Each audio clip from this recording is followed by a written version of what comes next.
आपण सुप्रिया सुळे यांची दृश्य बघतोय। सुप्रिया सुळे सध्या घटनास्थळी पोहोचलेल्या आहेत। अधिकाऱ्यांकडून त्यांनी माहिती घेतलेली आहे, कशा पद्धतीने ही दुर्घटना घडली त्यावर देखील त्यांनी संपूर्ण परिस्थिती जाणून घेतलेली आहे आणि इथं बचाव पथकाचं जे रेस्क्यू ऑपरेशन सुरू आहे त्या संदर्भात देखील त्यांनी या ठिकाणी सगळी माहिती तिथून स्थानिकांशी बातचीत करून घेतलेली आहे। सध्या त्या घटनास्थळाची पाहणी करतायत खासदार सुप्रिया सुळे। सध्या इंद्रायणी नदीवर उपस्थित आहेत, जिथं पूल कोसळला तिथं सुप्रिया सुळे दाखल झालेल्या आहेत।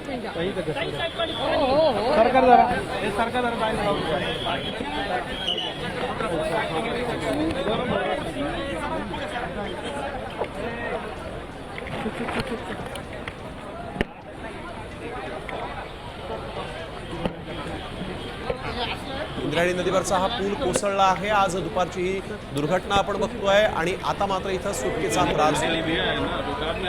पोलीस अधिकारी हे माध्यमांनी ज्यावेळेस पोलीस अधिकाऱ्यांना देखील नेमकी जखमींच्या बद्दल माहिती विचारली असता मात्र कोणीही इथं बोलायला तयार नाही। सध्या बचाव पथकांची मोठ्या प्रमाणात इथं गर्दी झालेली आहे। रुग्णवाहिका देखील इथं मोठ्या प्रमाणात आणण्यात आलेल्या आहेत।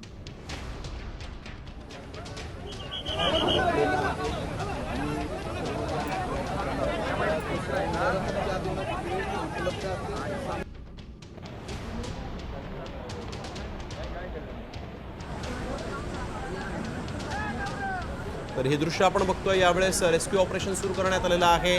सुटकेचा थरार कॅमेऱ्यांमध्ये कैद होतोय। अनेक लोकांना वाचवण्यासाठी म्हणून इथं तातडीनं रेस्क्यू ऑपरेशन राबवण्यात आलं। सगळ्यात महत्त्वाचा प्रश्न, हा पूल जो आहे तो जीर्णावस्थेत होता, त्याची प्रशासनाला कल्पना नव्हती का? या पुलावरून जे लोक जात होते, जी वाहनं जात होती, त्या लोकांना अडवण्यासाठी किंवा ही वाहतूक थांबवण्यासाठी प्रशासनानं प्रयत्न का केले नाही?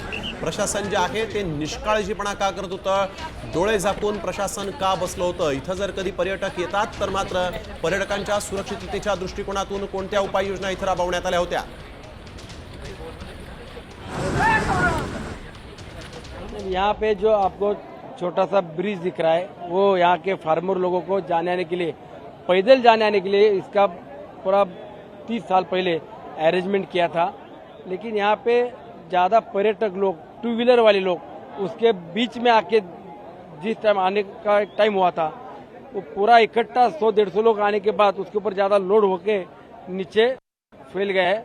अभी 2 लोगों की मौत हुई है।